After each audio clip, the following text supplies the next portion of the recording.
നമസ്കാരം. എല്ലാവർക്കും മാസ്റ്റേഴ്സിൻ്റെ ഓൺലൈൻ ക്ലാസ്സിലേക്ക് സ്വാഗതം. ഇന്ന് നമ്മളിവിടെ ചർച്ച ചെയ്യുന്നത് 10ാം ക്ലാസ്സിലെ മലയാളം അടിസ്ഥാന പാഠാവലിയിലെ 1ാമത്തെ യൂണിറ്റായ ജീവിതം പടർത്തുന്ന വേരുകൾ എന്ന യൂണിറ്റിലെ 3ാമത്തെ പാഠമായ അമ്മത്തൊട്ടിലാണ്. റഫീഖ് അഹമ്മദിൻ്റെ വളരെ ശ്രദ്ധേയമായ കവിതയാണ് അമ്മത്തൊട്ടിൽ. റഫീഖ് അഹമ്മദ് എഴുതിയ വളരെ മനോഹരമായ ഒരു കവിതയാണ് അമ്മത്തൊട്ടിൽ. ആധുനിക കാല ജീവിതത്തിൽ നഷ്ടപ്പെട്ടുകൊണ്ടിരിക്കുന്ന മനുഷ്യബന്ധങ്ങളുടെ പ്രാധാന്യവും വാർദ്ധക്യത്തെ ഉൾക്കൊള്ളാൻ കഴിയാത്ത പുതു തലമുറയുടെ മനോഭാവവും കവിതയ്ക്ക് വിഷയമാവുന്നുണ്ട്. അനാഥ ശിശുക്കൾക്കോ ഉപേക്ഷിക്കപ്പെടുന്ന കുഞ്ഞുങ്ങൾക്കോ ഉള്ള അഭയമാണ് അമ്മത്തൊട്ടിൽ. കവിതയിൽ അമ്മയെ ഉപേക്ഷിക്കുവാനുള്ള ഇടം തേടുകയാണ് മകൻ. കാലം സാമൂഹിക ജീവിതത്തിൽ വരുത്തിയ സാംസ്കാരിക ലോപം, മനുഷ്യത്വ രാഹിത്യം, സ്നേഹശൂന്യത, ലോഭചിന്ത, സ്വാർത്ഥത തുടങ്ങി മാനവത്വം ഹനിക്കുന്നവയെല്ലാം ആർജവഭാവത്തിൽ കവിതയിൽ ആവിഷ്കരിച്ചിരിക്കുന്നു. അരുതായ്മകൾ വർദ്ധിച്ചു വരുന്ന സമകാലിക കേരളീയ സമൂഹത്തിൽ ഈ കവിത ഏറെ പ്രസക്തം തന്നെ. കേരള സംസ്ഥാന ശിശുക്ഷേമ സമിതിയുടെ തിരുവനന്തപുരത്തുള്ള ആസ്ഥാനത്ത് 2007 തുടങ്ങിവെച്ച ഒരു പദ്ധതിയാണ് അമ്മത്തൊട്ടിൽ. സമൂഹത്തിൻ്റെ അംഗീകാരമില്ലാത്ത ബന്ധങ്ങളിലൂടെ ജനിച്ചതിനാലാണ് മറ്റു കാരണങ്ങളാണ് കുപ്പത്തൊട്ടികൾ പോലുള്ള സ്ഥലങ്ങളിൽ ഉപേക്ഷിക്കപ്പെടുന്നതിന് പകരം അത്തരം നവജാത ശിശുക്കളെ കൊണ്ടുവയ്ക്കുന്നതിന് വേണ്ടി പ്രത്യേകം സ്ഥാപിച്ച ഒരു തൊട്ടിലാണ് അമ്മത്തൊട്ടിൽ. ഇവിടെ കുട്ടികളെ എത്തിക്കുമ്പോൾ ഏതൊരു വിവരങ്ങളും നൽകേണ്ട ഉത്തരവാദിത്വം ഇല്ല.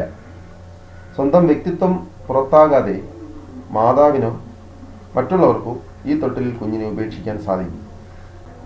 സമകാലിക ലോകത്തേറെ ശ്രദ്ധിക്കുന്ന ഒരു കവിതയാണ് അമ്മത്തൊട്ടിൽ. വാർദ്ധക്യത്തെ ഉൾക്കൊള്ളാൻ കഴിയാത്ത പുതുതലമുറയുടെ മനോഭാവം ഈ കവിതയിൽ വിഷയമാവുന്നുണ്ട്. കഴിഞ്ഞുപോയ നാളുകൾ മറക്കുമ്പോൾ വൃദ്ധരായ അച്ഛനമ്മമാർ ഭാരമായി തോന്നും. ചിലർ അവരെ വൃദ്ധസദനങ്ങളിലേക്ക് തള്ളിവിടും, മറ്റു ചിലർ തെരുവിലേക്ക്. ഇത്തരത്തിലുള്ള നീറുന്ന കാഴ്ചകൾ പത്രങ്ങളിലൂടെയും മറ്റ് വാർത്താമാധ്യമങ്ങളിലൂടെയും നാം ശ്രദ്ധിക്കുന്നുണ്ട്. ഇത്തരത്തിൽ തെരുവിൽ ഉപേക്ഷിക്കപ്പെടുന്ന അച്ഛനമ്മമാർ അനുഭവിക്കുന്ന മാനസിക സംഘർഷം എത്രത്തോളം ഉണ്ടെന്ന് വാക്കുകളിലൂടെ പറഞ്ഞറിയിക്കുക പ്രയാസമാണ്. ഇപ്രകാരം വൃദ്ധയായ അമ്മയെ തെരുവിൽ ഉപേക്ഷിക്കാൻ ഇറങ്ങിത്തിരിച്ച മകൻ്റെ ചിന്തകളുടെ ആവിഷ്കാരമാണ് അമ്മത്തൊട്ടിലെന്ന ഈ കവിത. മനുഷ്യ സ്നേഹത്തിനും കാരുണ്യത്തിനും പകരം സ്വന്തം സുഖ സൗകര്യങ്ങൾക്കാണ് പുതിയ കാലത്തിൽ പ്രാധാന്യം നൽകുന്നത്. വികസനത്തിൻ്റെ തണലിൽ നമ്മുടെ നാട്ടിൽ വൃദ്ധസദനങ്ങളും ശരണാലയങ്ങളും പെരുകിക്കൊണ്ടിരിക്കുന്നു. അതുകൊണ്ട് തന്നെ ഏറ്റവും പ്രസക്തമാണ്, അതോടൊപ്പം ഏറ്റവും ശ്രദ്ധേയവുമാണ് ഈ കവിത. പിൻസീറ്റിലെത്രയ്ക്കു നേരെ ഇരുത്തിയിട്ടു ഓരം ചരിഞ്ഞു മടങ്ങിയിരുന്ന നീരറ്റു വറ്റി വരണ്ട കൈച്ചുള്ളികൾ നീരാതെ മാറോടു ചേർത്തു വച്ചിട്ടുണ്ട്. എങ്ങോട്ടു പോകുന്നുവെന്നു ചോദിച്ചില്ല, എന്തിനെന്നും പക്ഷേ കണ്ണുകൾ കണ്ണുകൾ മങ്ങിപ്പഴകിയ പിഞ്ഞാണവർണ്ണമാണ്. പാടയും പീളയും മൂടിയ കണ്ണുകൾ ഏറെ പണിപ്പെട്ടടച്ചു തുറന്നവർ. ഇപ്പോൾ വിജനമായി തെരുവീഥികൾ, ആകാശഗോപുരങ്ങൾക്കു താഴത്തവ നാളേക്കു വേണ്ടി ഉറങ്ങാൻ ശ്രമിക്കുന്നു. ഇപ്പെരുമാളിൻ്റെ തൊട്ടടുത്തായിട്ടിറക്കിയാലെന്നോർത്തു പെറ്റുകിടക്കും തെരുവു പട്ടിക്കെന്തൊരുറ്റം കുരച്ചതു ചാടിക്കുതിക്കുന്നു. ജില്ലാശുപത്രിക്കരുകിലൊരേയൊരു രാക്കട മാത്രം ഉറക്കച്ചടവുമാണ്. 2-3 നാളുകളുണ്ടെങ്കിലും പിന്നിലുണ്ട് ഒഴിവു കനത്തോരിരുളിടം. പക്ഷേ പടികളിലെന്തോ തടഞ്ഞുപോയി. പണ്ടു പനിച്ചതും അമ്മയെടുത്തു കൊണ്ടപ്പടിയോരോന്നു കേറി കിതച്ചതും. അന്നത്തെ സൂചി പ്രയോഗത്തിന്നിറ്റൽവോ ഒന്ന് മനസ്സിലൂടപ്പോൾ കടന്നുപോയി. പിന്നെയും മുന്നോട്ട് വെട്ടമില്ലാളില്ല. കുട്ടി ഏകാന്തത കണ്ണുപൊത്തിക്കളിക്കുന്ന വിദ്യാലയമുറ്റമുണ്ടിന്നി പൊട്ടിക്കരഞ്ഞു ശഠിച്ചും കുതറിയും എത്തിയതും ഉച്ചയാവോളമമ്മയ.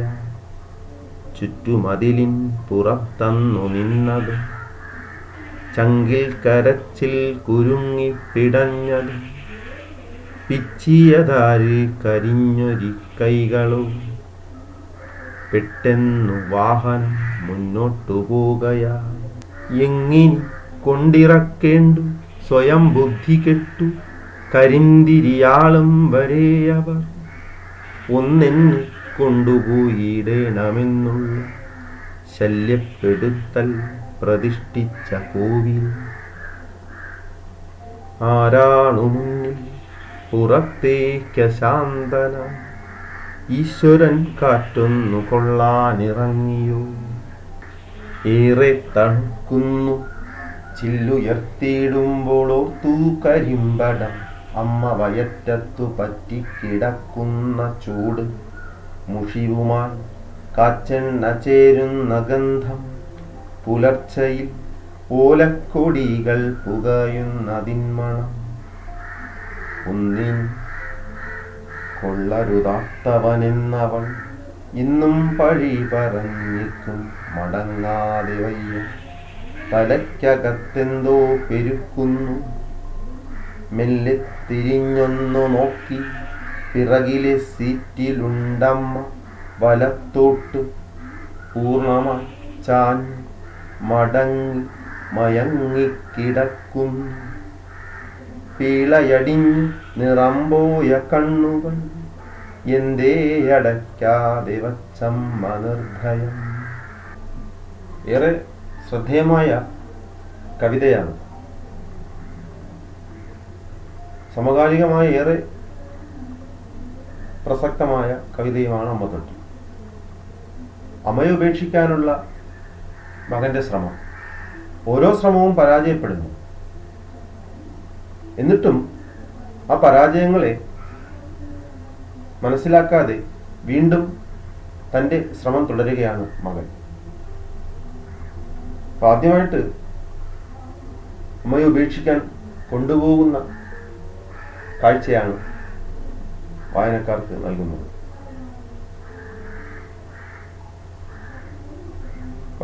തൻ്റെ വാഹനത്തിലാണ് മകൻ അമ്മയെ ഉപേക്ഷിക്കാനായിട്ട് കൊണ്ടുപോകുന്നത്.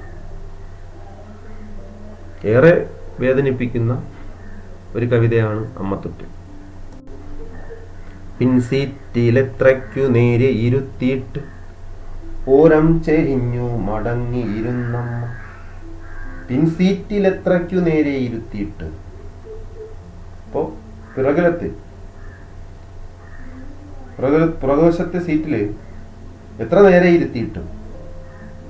ഒരു വശത്തേക്ക് എന്ത് ചെയ്യുന്നു, അമ്മ ചരിഞ്ഞിരിക്കുന്നു. പിൻസീറ്റിലെത്രയ്ക്കു നേരെ ഇരുത്തിയിട്ടു ഓരം ചെരിഞ്ഞു മടങ്ങിയിരുന്നമ്മ. എത്ര വട്ടം നേരെ ഇരുത്തിയിട്ട്, എത്ര തവണ നേരെ ഇരുത്തിയിട്ടും പിന്നിലെ സീറ്റിൽ അമ്മ ചെരിഞ്ഞു മടങ്ങി തന്നെ ഇരിക്കുകയാണ്. ആ സീറ്റിൽ ചരിഞ്ഞു മടങ്ങി ആരിയ്ക്കുന്നു, അമ്മ ഇരിക്കുകയാണ്.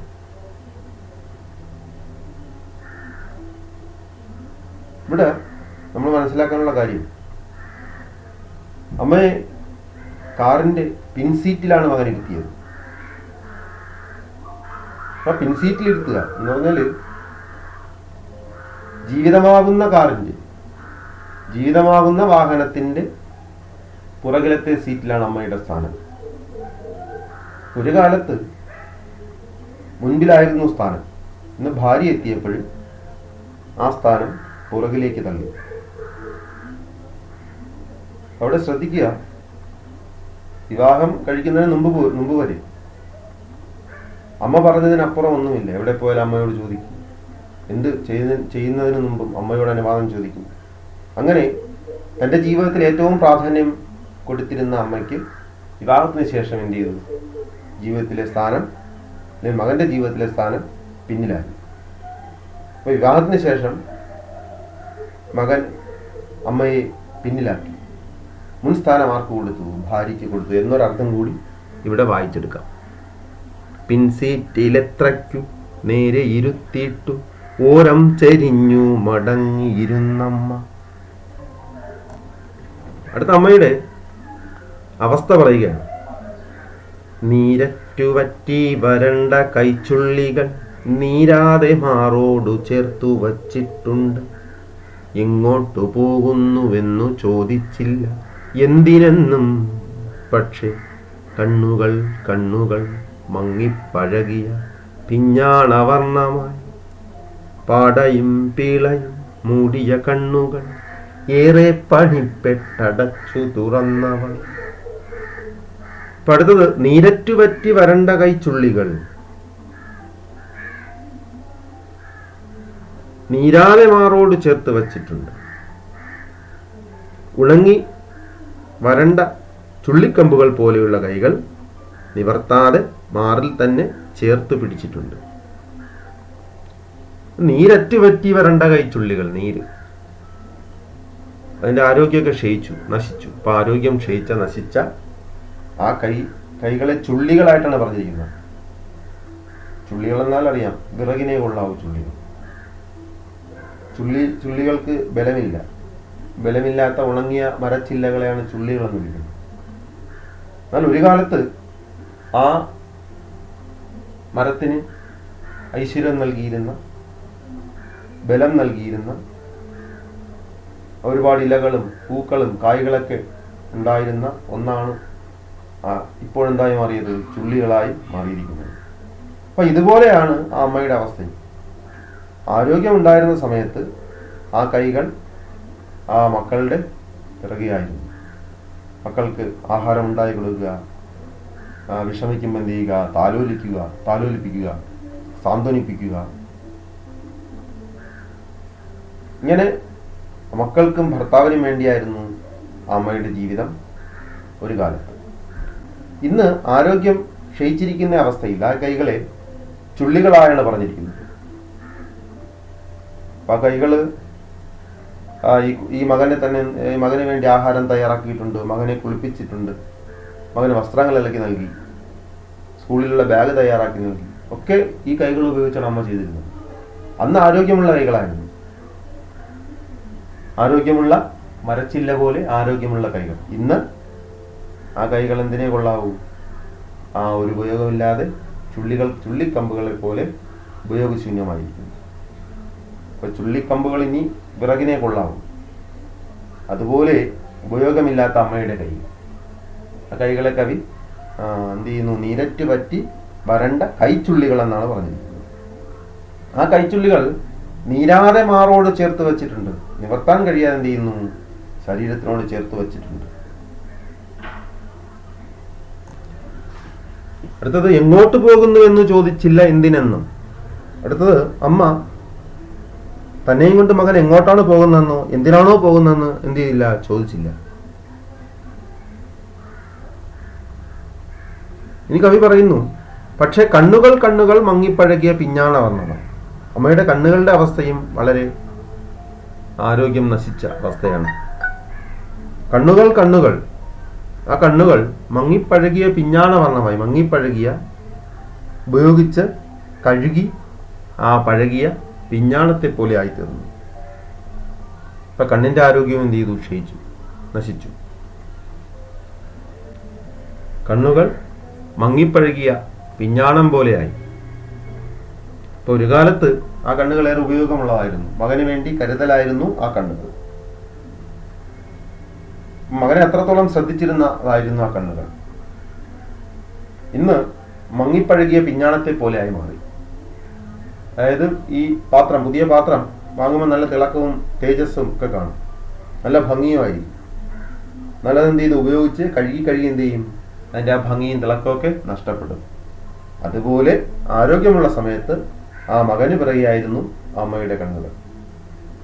താഴെ വെച്ചാൽ ഉറുമ്പരിച്ചാലോ തലയിൽ വെച്ചാൽ പേനരിച്ചാലോ ഇത്രത്തോളം വളരെ ശ്രദ്ധയോടുകൂടി അമ്മ ആരെ പരിപാലിച്ചിരുന്നു, ആരെ സംരക്ഷിച്ചിരുന്നു, മകനെ സംരക്ഷിച്ചിരുന്നു. അപ്പോൾ ആ കണ്ണുകളാണ് ഇന്ന് ഈ അവസ്ഥയിലെത്തിയത്. അപ്പോൾ ആ കണ്ണുകളുടെ ആരോഗ്യം ക്ഷയിക്കുമ്പോൾ അമ്മയ്ക്ക് കാഴ്ചയായിട്ട് മാറേണ്ടവനാണ് ഈ മകൻ. എന്നാൽ അമ്മയുടെ കാഴ്ചയായി മാറേണ്ട മകൻ ഇന്ന് അമ്മയെ തെരുവിൽ ഉപേക്ഷിക്കാൻ ശ്രമിക്കുകയാണ്. അത് നമ്മൾ ജീവിതത്തിൽ ഒരുപാട് മനസ്സിലാക്കേണ്ട, ശ്രദ്ധിക്കേണ്ട ഒരു കാവ്യമാണ്, ഒരു ഭാഗവുമാണ്. പാടയും പീളയും മൂടിയ കണ്ണുകൾ ഏറെ പണിപ്പെട്ടടച്ചു തുറന്നവർ.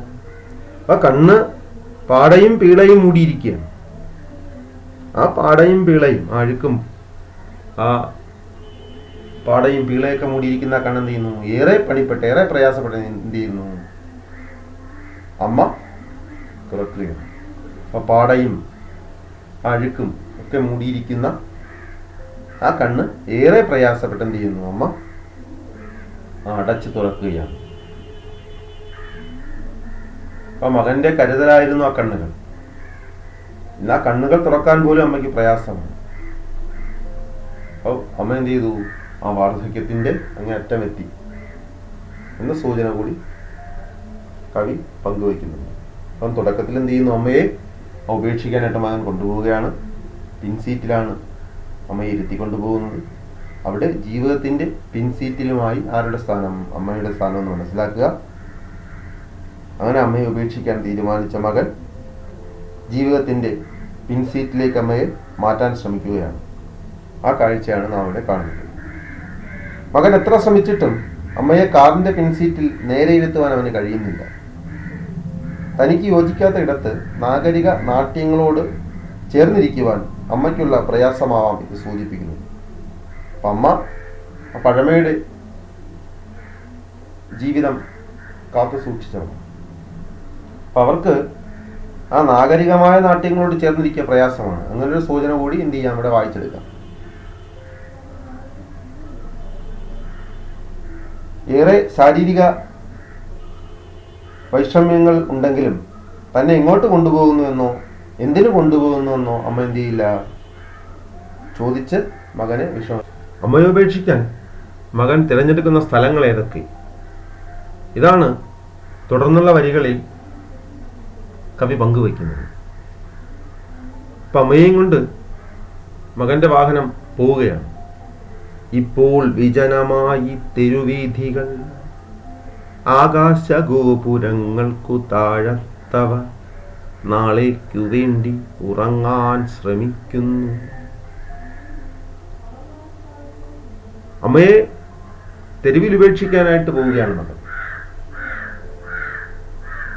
അവിടെ ആരും കാണരുത്, ആരും അറിയരുത്, വളരെ രഹസ്യമായി വേണം എന്ത് ചെയ്യാൻ, ഇത് ചെയ്യാൻ. അതുകൊണ്ടായിരിക്കണം മകൻ രാത്രി ഈ കാര്യം തിരഞ്ഞെടുത്തു.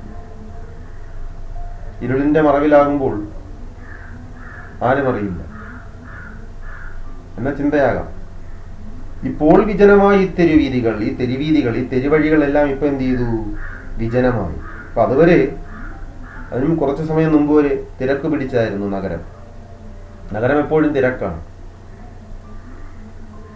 ആ തിരക്ക് പിടിച്ച നഗരം ഇപ്പോൾ വിജനമായി, ആളൊഴിഞ്ഞു. ഇപ്പോൾ വിജനമായി തെരുവീഥികൾ. ആ തെരുവീഥികൾ, ആ തെരുവഴികളെല്ലാം എന്ത് ചെയ്തു? ഇപ്പോൾ വിജനമായി. ആകാശഗോപുരങ്ങൾക്ക് താഴെത്തവ, ആകാശഗോപുരങ്ങൾക്ക് താഴെ അവ എന്ത് ചെയ്യുന്നു? നാളേക്കു വേണ്ടി ഉറങ്ങാൻ ശ്രമിക്കുന്നു. അപ്പൊ ഇപ്പൊ എന്ത് ചെയ്യുന്നു? ഈ തെരുവീഥികൾ വിജനമാണ്. അപ്പൊ ഭാരമിറക്കുവാൻ വെമ്പുന്ന മകന്റെ വാഹനം മുന്നോട്ട് നീങ്ങുകയാണ്. തെരുവുകളിൽ ആളൊഴിഞ്ഞിരിക്കുന്നു, തെരുവ് വിജനമായെന്ന് കവി പറഞ്ഞിരിക്കുന്നു. ആകാശഗോപുരങ്ങൾക്കു താഴെത്തവ, ആകാശത്തോളം ഉയർന്നു നിൽക്കുന്ന ആ ഗോപുരങ്ങൾക്ക് താഴെ തെരുവീഥികൾ എന്ത് ചെയ്യുന്നു? നാളേക്ക് വേണ്ടി ഉറങ്ങാൻ ശ്രമിക്കുന്നു.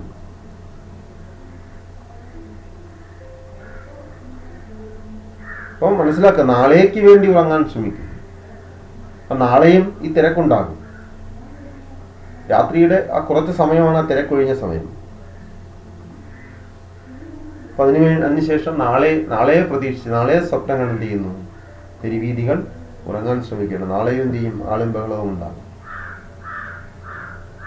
അപ്പൊ ആളും ബഹളത്തിനിടയിൽ ആര് പെട്ടുപോകാം? അമ്മ എന്ത് ചെയ്യാം? ആ ആളും ബഹളത്തിനിടയിൽ അമ്മ പെട്ടുപോകാം.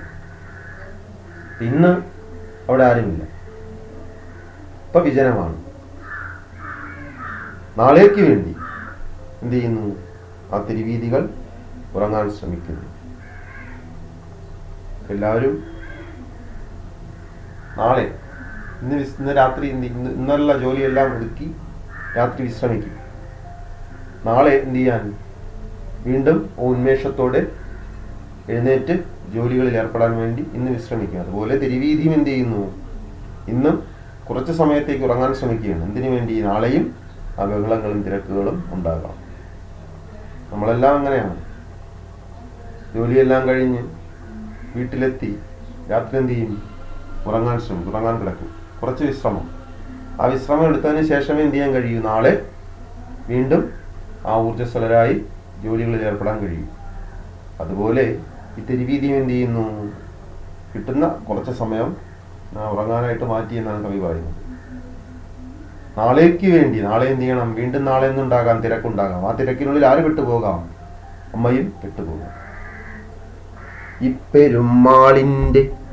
ഇപ്പെരുമാളിന്റെ തൊട്ടടുത്തായിട്ടിറക്കിയാലെന്നോർത്തു. അവിടെ ഈ പെരുമാളിന്റെ, ഉയർന്നു നിൽക്കുന്ന മാളിന്റെ, മാളെന്നാൽ നമുക്കറിയാം ഒരുപാട് വ്യാപാരങ്ങളെ ഒരുമിച്ച് കൊണ്ടുപോകുന്നതാണ് മാളെന്ന് പറയുന്നത്. അപ്പൊ ആ ഒരു ഉയർന്ന മാളിന്റെ, പെരുമാളിന്റെ തൊട്ടടുത്തായിട്ടിറക്കിയാൽ എന്നോർത്തു. അടുത്ത അതിന്റെ തൊട്ടടുത്ത് തന്നെ ഈ പെരുമാളിന്റെ എന്ന് പറഞ്ഞിട്ട് കവി ഈ പെരുമാളിന്റെ എന്ന് ചോദ്യചിഹ്നം നൽകിയിരിക്കുകയാണ്. ആ ഈ പെരുമാളിന്റെ, ഈ ഉയർന്ന മാളിന്റെ തൊട്ടടുത്തായിട്ട് ഇറക്കിയാൽ എന്നോർത്തു. ഇത് മാള്, ഈ മാളെന്ന് പറയുന്നത് നമ്മുടെ ഇപ്പോഴത്തെ പുതുതലമുറയുടെ സംസ്കാരമാണ്. നമുക്ക് ഒരുപാട് അലയാൻ വയ്യ, ഒരുപാട് യാത്ര ചെയ്യാനും വയ്യ, എല്ലാം ഒരു സ്ഥലത്ത് ലഭിക്കണം. ഈ മാളിലൂടെ ഉദ്ദേശിക്കുന്ന അതാണ്. നമ്മുടെ ആഗ്രഹങ്ങളെല്ലാം അവിടെ എന്ത് ചെയ്യാം? അവിടെ നിന്ന് സാധിച്ചെടുക്കാൻ കഴിയും. അപ്പൊ പുതിയ കമ്പോള സംസ്കാരമാണ് മാളുകൾ. ഇവിടെ ഈ പെരുമാളിന്റെ, ഒരു ഉയർന്ന മാളിന്റെ തൊട്ടടുത്തായിട്ട് ഇറക്കിയാൽ എന്നോർത്തു. വലിയ വ്യാപാര കേന്ദ്രങ്ങളെ ഈ പെരുമാൾ എന്ന് കവി വിശേഷിപ്പിക്കുന്നത്. ലോകജീവിതത്തെ നിയന്ത്രിച്ചിരുന്നത് ഉലകുടയ പെരുമാക്കന്മാരായിരുന്നു. അത് ദൈവങ്ങളായിരുന്നു, തമ്പുരാക്കന്മാരായിരുന്നു. ആ ദൈവങ്ങളുടെ, ആ ഉലകുടയ പെരുമാക്കന്മാരുടെ കാലം ചരിത്രത്തിന്റെ ഭാഗമായി. ഇന്ന് ആ സ്ഥാനം പെരും മാളുകൾ ഏറ്റെടുത്തിരിക്കുന്നു. ഇന്ന് ലോകജീവിതത്തെ നിയന്ത്രിക്കുന്നത് കമ്പോളവും വാണിജ്യ താല്പര്യങ്ങളുമാണ്. ഉപഭോഗ സംസ്കാരമാകുന്ന മയക്കുമരുന്നിന് അടിമപ്പെട്ട മനുഷ്യർ ഈ പെരുമാളുകളുടെ താല്പര്യങ്ങൾക്കനുസരിച്ചാണ് ജീവിക്കുന്നത്.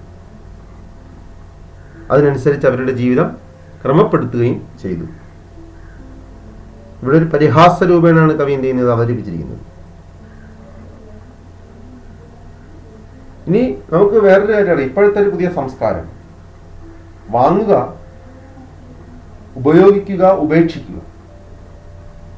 ഈ ഒരു അവസ്ഥയാണ് മകനോട് സ്വീകരിച്ചിരിക്കുന്നത്. തന്റെ ആവശ്യങ്ങളെല്ലാം കഴിഞ്ഞു, അമ്മ ഉപയോഗശൂന്യം എന്ന് തോന്നിയ അവസരത്തിൽ അമ്മ എന്ത് ചെയ്യുന്നു, ഉപേക്ഷിക്കുകയാണ്. അതിന് തിരഞ്ഞെടുത്തിരിക്കുന്ന സ്ഥലം എവിടെയാണ്, മാളിന്റെ മുമ്പിലാണ്. അപ്പൊ മാളും അതുപോലെയാണ്. വാങ്ങുക, ഉപയോഗിക്കുക, ഉപേക്ഷിക്കുക. നമ്മുടെ ആവശ്യം കഴിഞ്ഞാൽ ഉപേക്ഷിക്കുക, പിന്നെ പുതിയ എന്ത് ചെയ്യുക, വാങ്ങുക. ഈ ഒരു സംസ്കാരമാണ് മനുഷ്യനുള്ളത്, ഇപ്പോഴത്തെ ആധുനിക മനുഷ്യനുള്ളത്. അപ്പൊ അതേ ഒരു അവസ്ഥയാണ് ഇവിടെ മകനും സ്വീകരിച്ചിരിക്കുന്നത്. അമ്മയെ കൊണ്ടുള്ള ഉപയോഗം കഴിഞ്ഞതിന് ശേഷം എന്ത് ചെയ്യുന്നു, അമ്മയെ ഉപേക്ഷിക്കുന്നു.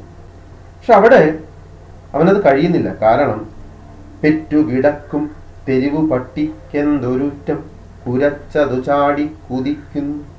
അവിടെ ഒരു പട്ടി പെറ്റുകിടക്കുകയാണ്. അപ്പൊ മാളിന്റെ ഒഴിഞ്ഞ ഭാഗത്തേക്കാണ് അമ്മയെ ഉപേക്ഷിക്കാനായിട്ട് ശ്രമിക്കുന്നത്. അവിടെ ഒരു പട്ടി എന്ത് ചെയ്യുന്നു, പെറ്റുകിടക്കുന്നു. ഇവനെ കണ്ടപ്പോ എന്ത് ചെയ്തു, പട്ടി എന്ത് ചെയ്യുന്നു, കുരച്ച് ചാടി കുതിക്കുകയും വളരെ ശൗര്യത്തോടെ, വളരെ ഊറ്റത്തോടെ, വളരെ ദേഷ്യത്തോടെ എന്ത് ചെയ്യുന്നു, ഇവനെ ആക്രമിക്കാനായിട്ട് ചെല്ലുകയാണ്.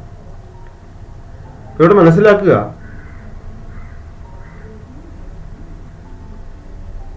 മനുഷ്യന്റെ ഇത്തരത്തിലുള്ള പ്രവൃത്തികളെ, ഇപ്പൊ മനുഷ്യന്റെ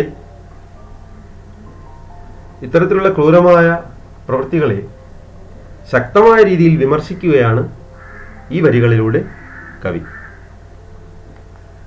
സംസ്കാര സമ്പന്നനും പരിഷ്കാരിയുമായ മനുഷ്യൻ ഒരു തെരുവ് പട്ടിയുടെ ജൈവ ചോദനയ്ക്ക് മുൻപിൽ പകച്ചു നിൽക്കുന്നത് നാം കാണുന്നു. ആ സ്നേഹത്തിന് മുൻപിൽ അമ്മയെ തെരുവിൽ ഉപേക്ഷിക്കാൻ പുറപ്പെട്ട മകന്റെ തല താഴ്ന്നു. അപ്പം ഇത്രയും വിവേക ബുദ്ധിയുണ്ട്, ഇത്രയും വിവേകയിൽ ശേഷിയുണ്ട്, അല്ലെങ്കിൽ ചിന്താശേഷിയുള്ള മനുഷ്യന് ഒരു തെരുവ് പട്ടിയിലൂടെ കവി എന്ത് ചെയ്യുന്നു, സ്നേഹം എന്താണെന്ന് കാണിച്ചു കൊടുക്കുകയാണ്. അപ്പൊ അവിടെയും ആരെ ഉപേക്ഷിക്കാൻ കഴിയുന്നില്ല, അമ്മയെ ഉപേക്ഷിക്കാൻ മകന് കഴിയുന്നില്ല. അവിടെ മകന്റെ തല താഴുകയാണ്. മനുഷ്യനേക്കാൾ നന്നായി രക്തബന്ധത്തിന്റെ വില ആ തെരുവ് നായ്ക്കറിയാം എന്നാണ് കവി അർത്ഥമാക്കുന്നത്. അടുത്തത് ജില്ലാശുപത്രിക്കരികിലാണ് ചെല്ലുന്നത്. ജില്ലാശുപത്രിക്കരികിലൊരേയൊരു രാക്കട മാത്രം ഉറക്കച്ചടവുമായി 2-3 ആളുകളുണ്ടെങ്കിലും പിന്നിലുണ്ട് ഒഴിവു കനത്ത ഒരു ഇരുളിടം. അപ്പൊ അടുത്ത ജില്ലാശുപത്രിക്കരികിൽ, അപ്പൊ മാളിന്റെ മുമ്പിൽ ഇറക്കാൻ കഴിഞ്ഞില്ല, തൊട്ടടുത്തായിട്ട് ഇറക്കുക എന്നാണ് പറയുന്നത്. അമ്മയെ ഇറക്കി വിടാനായിട്ടിരിക്കുകയാണ്, അല്ല ഭാരം ഇറക്കുന്ന പോലെ, ഒരു സാധനം ഇറക്കി വെക്കുന്ന പോലെ എന്ത് ചെയ്യുക, ഭാരം ഇറക്കുന്ന പോലെ അമ്മയെ ഇറക്കാനാണ് ശ്രമിച്ചത്. പക്ഷെ അത് നടന്നില്ല. അടുത്ത ജില്ലാശുപത്രിക്കരികിൽ എത്തുകയാണ്. അവിടെ ഒരു കട മാത്രമേ ഉള്ളൂ, രാത്രിയിൽ പ്രവർത്തിക്കുന്ന കട, തട്ടുകടയോ മറ്റോ ആകാം, അത് മാത്രമേ ഉള്ളൂ. അവിടെ ഉറക്കക്ഷീണവുമായിട്ട് 2-3 ആളുകളുണ്ട്. എങ്കിലും അതിന്റെ പിന്നിൽ ഒഴിവ് കനത്ത ഇരുണ്ട സ്ഥലമുണ്ട്. ഇരുട്ട് മൂടിയ ഒഴിഞ്ഞ ഒരു സ്ഥലമുണ്ട്. അവിടെ അമ്മ ഇറക്കാമെന്ന് മകൻ ചിന്തിക്കുകയാണ്. അങ്ങനെ അവിടെ എന്ത് ചെയ്യുന്നു, അമ്മ ഇറക്കാനായിട്ട് മകൻ ശ്രമിക്കുകയാണ്. പക്ഷേ പടികളിലെന്തോ തടഞ്ഞുപോയി. പക്ഷെ ആ പടികൾ കയറിയപ്പോൾ എന്തോ തടഞ്ഞു. അപ്പോൾ എന്താണ് മകനെ അവിടെ തടഞ്ഞു നിർത്തിയത് എന്നാണ് കവി തൊട്ടടുത്ത വരികളിൽ പറയാൻ ശ്രമിക്കുന്നത്. പണ്ടു പനിച്ചതും അമ്മയെടുത്തു കൊണ്ടപ്പടിയോരോന്നു കേറി കിതച്ചതും.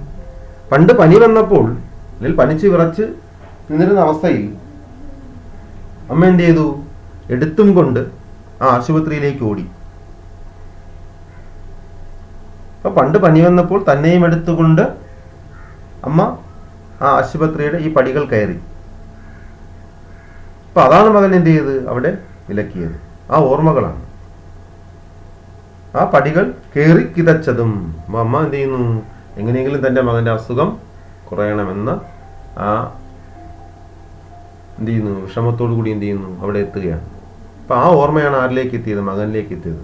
ഇനിയൊക്കെയാണ് അന്നത്തെ സൂചി പ്രയോഗത്തിൻ നീറ്റൽ പോൽ ഒന്ന് മനസ്സിലൂടപ്പോൾ കടന്നുപോയി. അന്നത്തെ സൂചി പ്രയോഗം, അന്ന് നൽകിയ ഇഞ്ചക്ഷൻ, സൂചി പ്രയോഗത്തിന്റെ നീറ്റൽ പോലെ ഇപ്പോൾ എന്ത് ചെയ്യുന്നു, മനസ്സിലൂടെ എന്തോ എന്ത് ചെയ്യുന്നു, കടന്നു പോവുകയാണ്. അപ്പൊ അന്നത്തെ സൂചി പ്രയോഗം, അന്ന് സൂചി ആ പ്രയോഗം നടത്തിയപ്പോൾ മകൻ കരഞ്ഞു, ഉറക്കെ കരഞ്ഞു. ഇന്നും മകൻ കരയുകയാണ്. മകന്റെ ആ മനസ്സിലൂടെ മകൻ കരയുകയാകാം. എന്തായാലും അതുകൊണ്ട് മകൻ അമ്മയെ അവിടെ ഇറക്കാൻ കഴിയുന്നില്ല എന്ന് മനസ്സിലാക്കുക. ജില്ലാശുപത്രിക്കരികിലൊരേയൊരുരക്കട മാത്രം ഉറക്കച്ചടവുമായി 2-3 ആളുകളുണ്ടെങ്കിലും പിന്നിലുണ്ട് ഒഴിവു കനത്തോരുരുളിടം. പക്ഷേ പടികളിലെന്തോ തടഞ്ഞുപോയി. പണ്ടു പനിച്ചതും അമ്മയെടുത്തു കൊണ്ടപ്പടിയോരോന്നു കേറി കിതച്ചതും. അന്നത്തെ സൂചി പ്രയോഗത്തിൻ നീറ്റൽ പോയി ഒന്ന് മനസ്സിലൂടപ്പോൾ കടന്നുപോയി.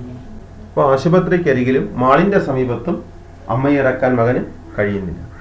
പിന്നെയും എന്ത് ചെയ്യുന്നു, വാഹനം പോകാൻ. അപ്പൊ അത്തരത്തിൽ അവിടെ നിന്ന് ഏറ്റ പരാജയം മകൻ വകവയ്ക്കുന്നില്ല. അപ്പൊ അതിനേക്കാൾ എന്തോ പ്രശ്നം മകനുണ്ട്. അതുകൊണ്ടായിരിക്കണം മകൻ എന്ത് ചെയ്യുന്ന വീണ്ടും അമ്മയെയും കൊണ്ട് യാത്ര ചെയ്യുന്നു. പിന്നെയും മുന്നോട്ട് വെട്ടമില്ലാളില്ല, കുട്ടിയേകാന്തത കണ്ണു പൊത്തിക്കളിക്കുന്ന വിദ്യാലയമുറ്റമുണ്ടിന്നിനി. അപ്പൊ അടുത്തെവിടെയാണ് കൊണ്ടുപോകാൻ ശ്രമിക്കുന്നത്? വിദ്യാലയമുറ്റത്താണ് കൊണ്ടുപോകാൻ ശ്രമിക്കുന്നത്. താൻ പഠിച്ചിരുന്ന സ്കൂളിന്റെ സമീപത്താണ് ആരെ കൊണ്ടുപോകാൻ ശ്രമിക്കുന്നത്? അമ്മയെയും കൊണ്ട് മകൻ പോകുന്നത്. ഇപ്പൊ വിദ്യാലയമുറ്റത്ത് മകൻ എത്തുകയാണ്. അവൻ ഓടിച്ചാടി കളിച്ചിരുന്ന വിദ്യാലയത്തിന്റെ മുറ്റത്ത് അവൻ അമ്മയെയും കൊണ്ടെത്തുകയാണ്. ഇപ്പോ വിദ്യാലയമുറ്റത്ത് വെട്ടമില്ല, ആളില്ല. വെട്ടവും വെളിച്ചവും ഒന്നുമില്ല, ആളുമില്ല. കുട്ടിയാകുന്ന ഏകാന്തത എന്ത് ചെയ്യുന്നു, അവിടെ കണ്ണുപൊത്തി കളിക്കുന്നു. അവിടെ ഏകാന്തത കണ്ണുപൊത്തി കളിക്കുന്നു. ഏകാന്തത മാത്രമേ ഉള്ളൂ. കുട്ടിയായ ഏകാന്തത എന്ത് ചെയ്യുന്നു, കണ്ണുപൊത്തി കളിക്കുന്നു. കണ്ണുപൊത്തിക്കളി പണ്ടും ഇപ്പോഴും കുട്ടികൾ കളിക്കുന്നതാണ്. ഇപ്പൊ കുട്ടികൾക്ക് ഇഷ്ടപ്പെട്ടൊരു വിനോദമാണ് കണ്ണുപൊത്തിക്കളി. അതുകൊണ്ടാവണം കവി കണ്ണുപൊത്തിക്കളി എന്ന് ഉദ്ദേശിക്കുന്നത്. പിന്നെ അതുപോലെ തന്നെ സ്കൂളിലുള്ള ഏകാന്തത ഒരുപാട് നീണ്ടു നിൽക്കുന്ന ഏകാന്തത അല്ല. രാവിലെ ആകുമ്പോൾ എന്ത് ചെയ്യുന്നു, വീണ്ടും ബഹളമാണ്. അപ്പൊ ആ സ്കൂളിന്റെ മുറ്റത്തേക്ക് മകൻ അമ്മയെയും കൊണ്ടെത്തുകയാണ്. വിദ്യാലയ മുറ്റത്ത് അമ്മയെയും കൊണ്ട് മകൻ എത്തി. അവിടെയും അമ്മയെ ഇറക്കാൻ മകന് കഴിയുന്നില്ല. അപ്പൊ അവിടെയും വിദ്യാലയ മുറ്റത്തും അമ്മയെ ഉപേക്ഷിക്കാൻ മകന് കഴിയുന്നില്ല. കാരണം തൻ്റെ ആദ്യ വിദ്യാലയ ദിനങ്ങൾ ആ മകന്റെ ഓർമ്മയിൽ തെളിഞ്ഞു. അമ്മയുടെ കൈപിടിച്ച് സ്കൂളിലേക്ക് എത്തി. എന്ത് ചെയ്യുന്നു, അമ്മയെ കാണാതെ ക്ലാസ് മുറിയിലിരുന്ന് എന്ത് ചെയ്യുന്നു, കരഞ്ഞു. അമ്മയുടെ അടുത്തെത്തണമെന്ന് പറഞ്ഞ് വാശി പിടിച്ച് കരഞ്ഞു. ശാഠ്യം പിടിച്ചും കുതറിയും പൊട്ടിക്കരഞ്ഞും ഒക്കെ എന്ത് ചെയ്യുന്നു, ക്ലാസ്സിലിരുന്ന് ബഹളം ഉണ്ടാക്കി. കാരണം അമ്മയെ ഉപേക്ഷിച്ച്, അല്ലെങ്കിൽ അമ്മയെ പിരിഞ്ഞിരിക്കാൻ മകന് ആ കാലത്ത് കഴിയില്ലായിരുന്നു. അപ്പൊ അമ്മയുടെ കൈ പിടിച്ചാണ് അവൻ എന്ത് ചെയ്യുന്ന ആ വിദ്യാലയത്തിലേക്ക് എത്തിയത്. അന്ന് മകനെ ഉപേക്ഷിച്ച് തിരികെ പോകാൻ ആര് തയ്യാറായില്ല? അമ്മ തയ്യാറായില്ല. അമ്മ എന്ത് ചെയ്തു, ആ ഉച്ചയാവോളം സ്കൂള് കഴിയുന്നവരെയും എന്ത് ചെയ്യുന്നു, ചുറ്റുമതിലിന് പുറത്തുനിന്നു നിന്നതും. ഉച്ചയാവോളം എവിടെ നിന്നു അമ്മ? സ്കൂളിന്റെ ചുറ്റുമതിലിന്റെ പുറത്ത് നിന്നു. ആരെ കാത്തു നിന്നു? മകനെ കാത്തു നിന്നു. അപ്പൊ അമ്മയ്ക്ക് ഒരിക്കലും ആരെ ഉപേക്ഷിക്കാൻ കഴിയില്ല, മകനെ ഉപേക്ഷിക്കാൻ കഴിയില്ല എന്ന വലിയ സത്യമാണ് കവി പറയുന്നത്. അതുകൊണ്ട് എന്ത് ചെയ്യുന്നു, മകനെ ഉപേക്ഷിച്ച് പോകാൻ കഴിയാത്തത് കൊണ്ട് അമ്മ എന്ത് ചെയ്തു? സ്കൂളിന്റെ ചുറ്റുമതിലിന്റെ പുറത്ത് കാത്തു നിന്നു. അപ്പോ ആ അമ്മയെ ഉപേക്ഷിക്കാനാണ് ആരിവിടെ വന്നിരിക്കുന്നത്? മകൻ. അമ്മയെ ഉപേക്ഷിച്ച് തിരികെ പോണം, മകനെ തിരികെ പോണം. പക്ഷെ മകനെ സ്കൂളിൽ ആദ്യമായിട്ട് കൊണ്ടുപോകുന്ന സമയത്ത് മകനെ ഉപേക്ഷിച്ച് അമ്മ എന്ത് ചെയ്യില്ല? തിരികെ പോയില്ല. കാരണം അമ്മ എവിടെ കാത്തു നിന്നു? ചുറ്റുമതിലിന്റെ പുറത്ത് കാത്തു നിന്നു. അമ്മയുടെ കരച്ചിൽ നെഞ്ചിനുള്ളിൽ കുരുങ്ങിപ്പിടഞ്ഞു നിന്നു. ചങ്കിൽ കരച്ചിൽ കുരുങ്ങിപ്പിടഞ്ഞത് പിച്ചിയതാരെ കരിഞ്ഞൊരി കൈകളും. പെട്ടെന്ന് പിച്ചിയതുപോലെ, പിച്ചുക എന്നാൽ നമ്മൾ നുള്ളുക എന്ന് പറയും, നുള്ളിയതുപോലെ ഒരു തോന്നൽ ആർക്കുണ്ടായി? മകനുണ്ടായി. മകൻ ചിന്തിക്കണം, ഈ കരിഞ്ഞ കൈകളാണോ അമ്മയുടെ ഈ, അല്ലെങ്കിൽ ആരോഗ്യമില്ലാത്ത ഈ കരിഞ്ഞ കൈകളാണോ തന്നെ പിച്ചിയത്? ഈ ഉണങ്ങിയ കൈകൾക്ക് അതിന് കഴിയുമോ എന്ന് മകൻ ആലോചിക്കുകയാണ്. എന്തായാലും കനലായി എരിയുന്ന ഈ ഓർമ്മകൾ, ആ ഓർമ്മകൾ കൊണ്ട് അമ്മയെ ഉപേക്ഷിക്കാൻ മകന് കഴിഞ്ഞില്ല. അപ്പൊ അവിടെയും മകൻ ആരെ ഉപേക്ഷിക്കാൻ കഴിഞ്ഞില്ല? അമ്മയെ ഉപേക്ഷിക്കാൻ കഴിഞ്ഞില്ല. അപ്പൊ ആ ഓർമ്മകളാണ്, ആ നീറുന്ന ഓർമ്മകൾ, ആ അമ്മയോടുള്ള ആ സ്നേഹം. അപ്പം ആ ആദ്യകാല വിദ്യാലയ അനുഭവങ്ങൾ, അമ്മയും മകനും പരസ്പരം പങ്കുവച്ച സ്നേഹം, അതെന്ത് ചെയ്യുന്നു? അവനെ അവിടെ നിന്നും, ആ പ്രവൃത്തിയിൽ നിന്നും പിന്തിരിപ്പിക്കുകയാണ്. അപ്പൊ അവിടെയും അമ്മയെ ഉപേക്ഷിക്കാൻ ആർക്ക് കഴിഞ്ഞില്ല? മകന് കഴിയുന്നില്ല. പിച്ചിയതാര് കരിഞ്ഞൊരി കൈകളും പെട്ടെന്നു വാഹനം മുന്നോട്ടു പോകുകയാണ്. നമ്മൾ മനസ്സിലാക്കുക, ഇപ്പോഴും മകൻ അമ്മയോട് സ്നേഹമുണ്ട്. അപ്പം മുൻപുണ്ടായിരുന്ന സ്നേഹം, ആ സ്നേഹം അല്ലെങ്കിൽ ആ ഓർമ്മകൾ മകന്റെ മനസ്സിലേക്ക് എന്ത് ചെയ്യുന്നു? ഓടിയെത്തുകയാണ്. ആ ഓർമ്മകളുടെ നീറ്റലാകാം, അല്ലെങ്കിൽ ആ ഓർമ്മകളാകാം മകൻ എന്ത് ചെയ്ത് അവിടെ നിന്നും പിന്തിരിപ്പിച്ചത്. അടുത്ത മകൻ ഇനിയും യാത്ര തുടരുകയാണ്.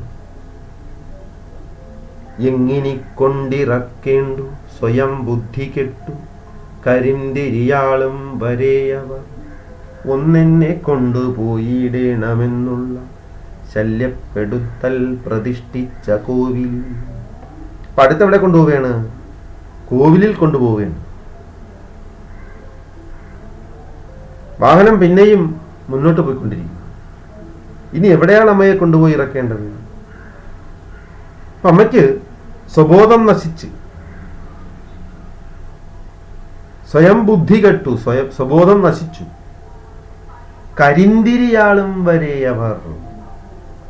കരിന്തിരി എന്നാൽ എണ്ണ പറ്റി കരിഞ്ഞ തിരി, അവസാനമാണ്. ഇവിടെയും ആ അവസാന കാലത്തിലേക്ക് അടുത്തിരിക്കാൻ ആര്? അമ്മ എന്ന സൂചനയാണ് കരിന്തിരി എന്നതുകൊണ്ട് ഉദ്ദേശിക്കുന്നത്.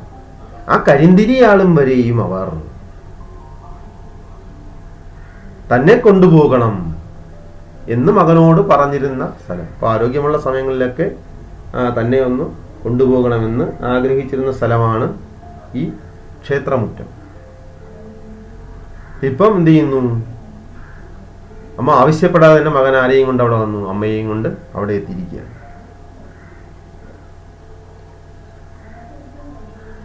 അപ്പോൾ അമ്മയ്ക്ക് സ്വയം ബുദ്ധി നശിച്ച്, സ്വബോധം നശിച്ച് കരിന്തിരി ആളുന്നത് വരെ ഒരു ക്ഷേത്രത്തിൽ കൊണ്ടുപോകണമെന്ന് നിരന്തരം എന്ത് ചെയ്യുന്നു? അമ്മ ശല്യപ്പെടുത്തിയിരുന്നു. അപ്പോൾ ക്ഷേത്രത്തിൽ കൊണ്ടുപോകണമെന്ന് നിരന്തരം അമ്മ ശല്യപ്പെടുത്തിയിരുന്നു. അവിടേക്ക് അമ്മ ആവശ്യപ്പെടാതെ തന്നെ ആര് കൊണ്ടുവന്നിരിക്കുകയാണ്? അപ്പം മകൻ കൊണ്ടുവന്നിരിക്കുകയാണ്. പക്ഷെ ഇപ്പോഴ് ഉപേക്ഷിക്കാനാണ് കൊണ്ടുവന്നിരിക്കുന്നത്.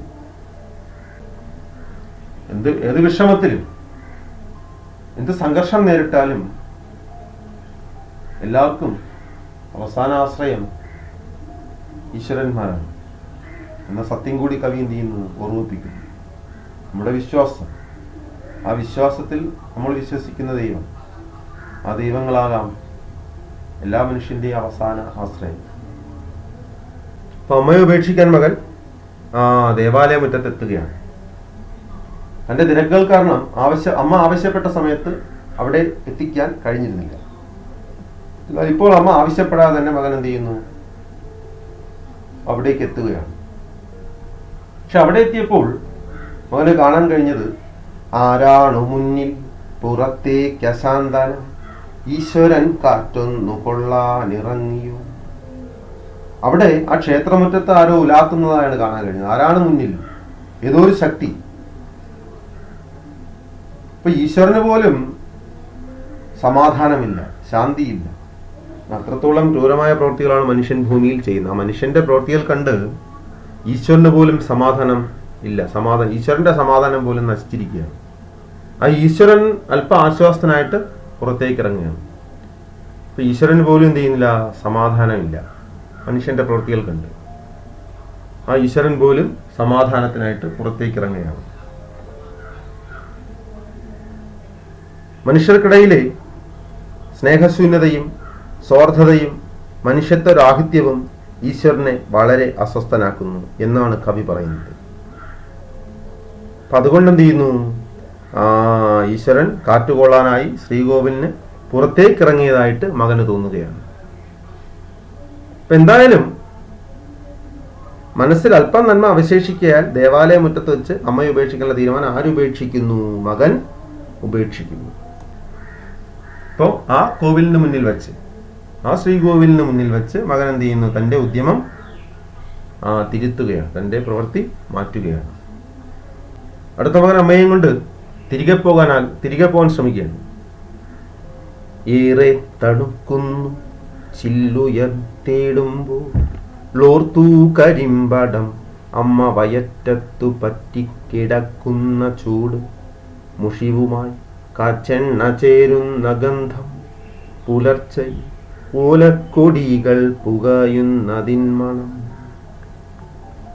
ഇപ്പോ രാവേറെയായി, അമ്മയെയും കൊണ്ട് രാത്രിയിലാണ് യാത്ര. അപ്പൊ നേരം ഏറെ വൈകി, തണുപ്പിന് കട്ടി കൂടി വന്നു.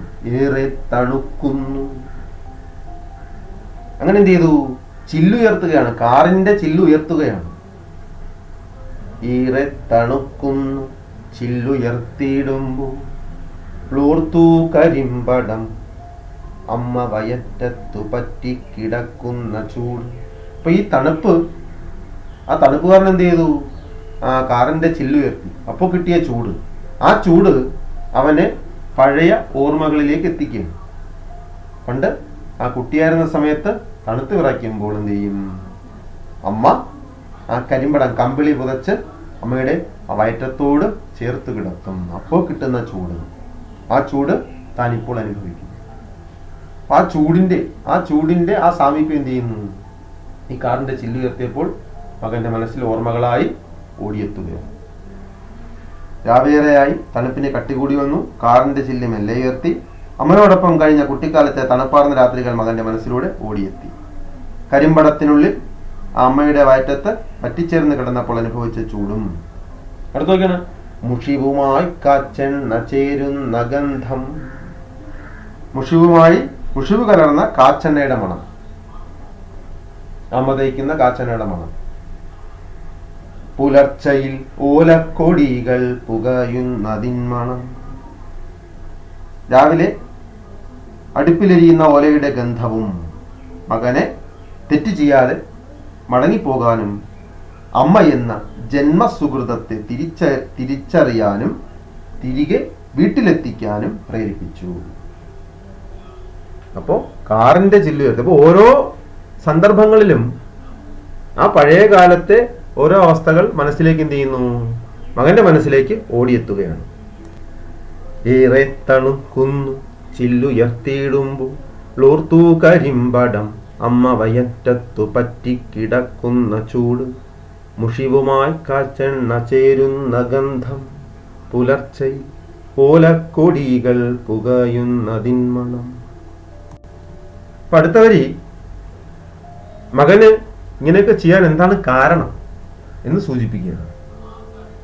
ഒന്നിനും കൊള്ളരുതാത്തവനെന്നവൻ ഇന്നും പഴി പറഞ്ഞേക്കും, മടങ്ങാതെ വയ്യ തലയ്ക്കകത്തെന്തോ പെരുക്കുന്നു. മെല്ലെ തിരിഞ്ഞൊന്നു നോക്കി, പിറകിലെ സീറ്റിലുണ്ടമ്മ, വലത്തോട്ട് പൂർണ്ണമായി ചാഞ്ഞ് മടങ്ങി മയങ്ങി കിടക്കുന്നു. പീളയടിഞ്ഞ് നിറം പോയ കണ്ണുകൾ എന്തേ അടയ്ക്കാതെ വച്ചമ്മ നിർദ്ധയം. തിരികെ വീട്ടിലെത്തുമ്പോൾ ഒന്നിനും കൊള്ളരുതാത്തവൻ എന്ന് ഭാര്യ പഴിക്കാം. അപ്പൊ ഒന്നിനും കൊള്ളരുതാത്തവൻ എന്ന് ഭാര്യ എന്ത് ചെയ്യാം? കുറ്റപ്പെടുത്താം. അപ്പൊ ഇതിനെ കാരണം ഭാര്യയാണ് എന്ന് കവി പറയുന്നുണ്ട്, അവൾ എന്ന് പറയുന്നുണ്ട്. ഒന്നിനും കൊള്ളരുതാത്തവനെന്നവൾ ഇന്നും പഴി പറഞ്ഞേക്കും. അപ്പൊ ഇന്നും എന്ത് ചെയ്യാം? അവള് കുറ്റപ്പെടുത്തിയേക്കാം. ഒന്നിനും കൊള്ളരുതാത്തവൻ, ഒരു വൃദ്ധയെ തെരുവിൽ ഉപേക്ഷിക്കാൻ പോലും കഴിവില്ലാത്തവനെന്ന് ഭാര്യ പറഞ്ഞേക്കാം, അവൾ പറഞ്ഞേക്കാം. ചിന്തകൾ പെരുകുമ്പോൾ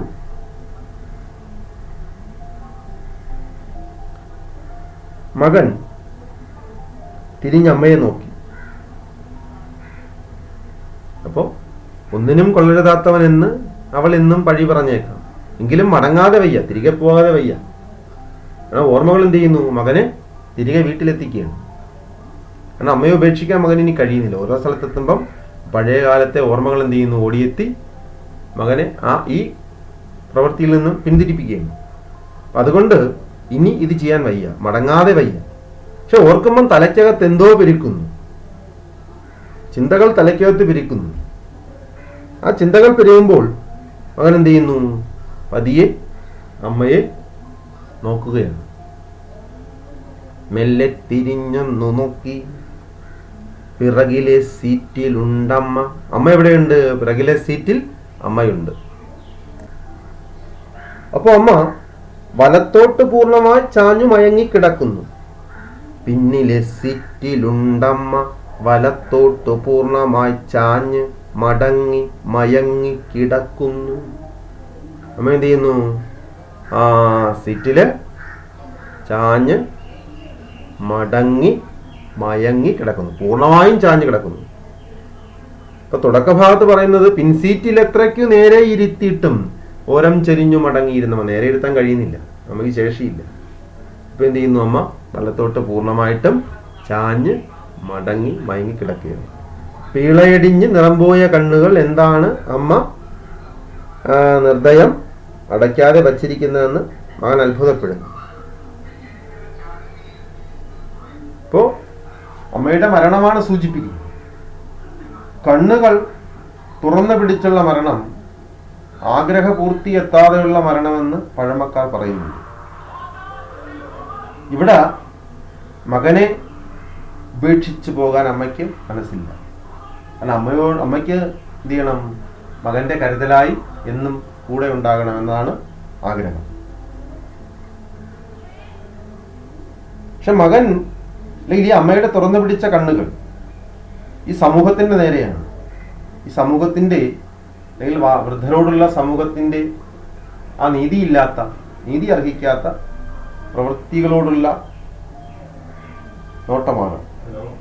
എന്തായാലും മകൻ ചെയ്ത തെറ്റ് വളരെ വലുതാണ്. അപ്പോൾ ആ അമ്മയുടെ ആ അടയ്ക്കാത്ത കണ്ണുകൾ മകന് പൊള്ളുന്ന കാഴ്ചയായി മാറുകയാണ്. കാരണം തന്റെ പ്രവൃത്തി അത്ര ക്രൂരമാണ്. അതുകൊണ്ട് ഈ അമ്മയുടെ നോട്ടം കൂടി ആക്കും എന്ത് ചെയ്യുന്നു? മകന് അത് പൊള്ളുന്ന കാഴ്ചയായി മാറുകയാണ്.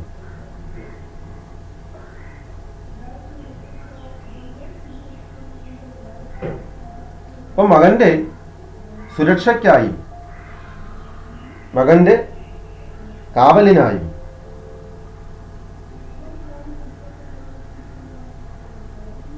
ആ അമ്മയുടെ കണ്ണുകൾ മകനോടൊപ്പം എന്നും ഉണ്ടാകും. കാരണം ഒരിക്കലും ഏതൊരു സാഹചര്യത്തിലും മകനെ ഉപേക്ഷിക്കാൻ അമ്മ തയ്യാറല്ല. ഒരമ്മമാരും അതിന് തയ്യാറല്ല. അമ്മമാർക്ക് മക്കളോട് അത്രത്തോളം തീവ്രമായ സ്നേഹമാണ്. ഒരു കാര്യം കൂടി നമ്മൾ മനസ്സിലാക്കുക. ലോകത്തിലെ ഏറ്റവും പവിത്രവും പരിശുദ്ധവുമായ വിശ്വസിക്കാൻ കഴിയുന്നതുമായ സ്നേഹം അച്ഛൻ്റെ സമീപത്ത് നിന്നും അമ്മയുടെ സമീപത്ത് നിന്നും ലഭിക്കുന്നതാണെന്ന്. അപ്പോൾ അച്ഛൻ്റെയും അമ്മയുടെയും നഷ്ടമാണ് ഏതൊരാളിനും തീരാ നഷ്ടമായി തീരുന്നത്. മക്കളുടെ സുഖത്തിനും സന്തോഷത്തിനും വേണ്ടിയാണ് ഓരോ അച്ഛനമ്മമാരും ജീവിക്കുന്നത്. അപ്പോൾ കുട്ടിയായിരിക്കുമ്പോൾ നമുക്ക് ആ സ്നേഹം ആവോളം വേണം. മുതിർന്ന് കഴിഞ്ഞ് ഓരോ കാലഘട്ടത്തിലും നമ്മൾ എന്ത് ചെയ്യുന്നു? പതിയെ പതിയെ ആ സ്നേഹം ഉപേക്ഷിക്കുകയാണ്. അപ്പൊ പുതിയ പുതിയ ഓരോ കാര്യങ്ങൾ കിട്ടുമ്പോൾ, പുതിയത് തേടിപ്പോകുമ്പോൾ പഴയതിനെ തള്ളുന്ന ഒരു പ്രവണത. ഉപഭോഗ സംസ്കാരം, പുതിയത് കിട്ടുമ്പോൾ എന്ത് ചെയ്യുന്നു? പഴയതിനെ തള്ളിക്കളയുന്നു. അപ്പൊ ആ പുതിയ കമ്പോള സംസ്കാരത്തിന്റെ പിറകെയാണ് നാം സഞ്ചരിക്കുന്നത്. അപ്പൊ ബന്ധങ്ങളിൽ പോലും എന്ത് ചെയ്തു? ആ കമ്പോള സംസ്കാരം കടന്നു കയറി. എന്തൊക്കെ ആയാലും, എന്തൊക്കെ പറഞ്ഞാലും അച്ഛനമ്മമാർക്ക് മക്കളോടുള്ള സ്നേഹത്തിന് ഒരിക്കലും കുറവുണ്ടാകില്ല. കാരണം നാളെ നമ്മളെല്ലാം മുതിർന്ന് ഈ അച്ഛൻ്റെ അമ്മയുടെ അവസ്ഥയിലേക്ക് എത്തുമ്പോൾ മാത്രമാണ് നമുക്ക് ഈ കാര്യങ്ങളെല്ലാം ഓർമ്മ വരുന്നത്. പിന്നെ നമ്മൾ പുറകിലേക്ക് തിരിഞ്ഞു നോക്കിയിട്ട് കാര്യവുമില്ല. അപ്പോൾ അച്ഛനമ്മമാരെ സ്നേഹിക്കുക, അവരുടെ സ്നേഹം തിരിച്ചറിയുക. അപ്പോൾ എല്ലാവരും കവിത 3-4 ആവർത്തി വായിക്കുക. അതിനുശേഷം പേജ് നമ്പർ 23 ചോദ്യങ്ങൾ നൽകിയിട്ടുണ്ട്. അത് നോട്ട്ബുക്കിലേക്ക് പകർത്തി നിങ്ങളാൽ കഴിയുന്ന വിധത്തിൽ ഉത്തരങ്ങൾ എഴുതി സൂക്ഷിക്കുക. എല്ലാവർക്കും നല്ലൊരു ദിനം ആശംസിക്കുന്നു.